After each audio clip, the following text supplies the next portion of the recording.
App জালিয়াতির অভিযোগে police তদন্তে নামার পরেই বিভিন্ন জায়গা থেকে গ্রেপ্তার করা হচ্ছে। আর এবার সরসুনার ঘটনায় চোপড়া থেকে গ্রেপ্তার করা হয়েছে দুজনকে।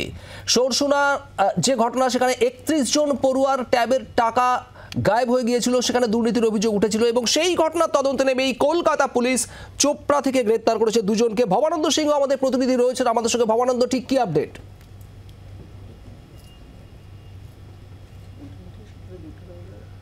দেখো, গতকাল রাতেই আমরা জানতে পারি চোপড়াতে কলকাতা পুলিশ আসছে এবং আমরা যেমনটা গতকাল ট্যাব চুরির খবর যখন আমরা করছিলাম, ট্যাবের টাকার গোলমাল নিয়ে খবর যখন করছিলাম, বারবার করে পুলিশি সূত্রে আমাদের কাছে উঠে আসছিল যে আরো কিছু মানুষের নাম উত্তর দিনাজপুরে আসে, যে রিপোর্ট কিন্তু আবার বারবার আমাদের ২৪ ঘন্টা দেখানো হয়েছে এবং সেই কথাকেই সত্যি করে দিয়ে কিন্তু আজকে দুজনকে কিন্তু পুলিশ গ্রেপ্তার করেছে, কলকাতা পুলিশের গোয়েন্দা বিভাগ।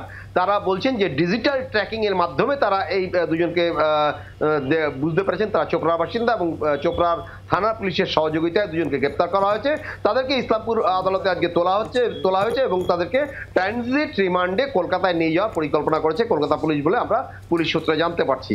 এবং যেভাবে করে কিন্তু শুভদীপ একের পর এক উত্তর দিনাজপুর জেলায় এরকম জালিয়াতির ঘটনাগুলো উঠে আসছে, তাতে কিন্তু পুলিশের একটা মহল বেশ চিন্তায় পড়ে গেছে বলে আমরা পুলিশ সূত্রে এই খবরটা পাচ্ছি। ভবানন্দ, এই দুজনের সম্পর্কে কি জানা যাচ্ছে? আমরা দেখছিলাম মালদায় যে চারজনকে গ্রেপ্তার করা হয়েছিল তাদের সাইবার ক্যাফে রয়েছে বলে জানা যাচ্ছিল। যে দুজনকে চোপড়া থেকে গ্রেপ্তার করা হয়েছে তাদের প্রাথমিকভাবে ব্যাকগ্রাউন্ড কি পাওয়া যাচ্ছে?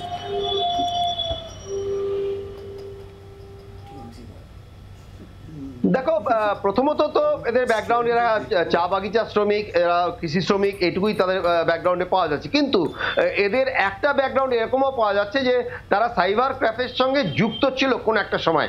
সাইবার ক্যাফের সঙ্গে তারা যুক্ত ছিল বলে পুলিশের সূত্রে তারা পুলিশি তদন্তে জানতে পারছে এবং তারা সাইবার ক্যাফেতে কেউ কাজ করতেন এবং কেউ কারোর নিজের সাইবার ক্যাফে ছিল।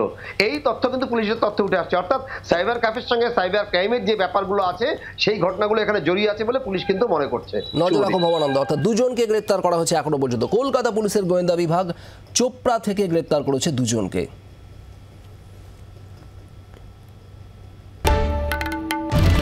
বাংলার আওয়াজ, বাঙালির আবেগ, জি 24 ঘন্টা।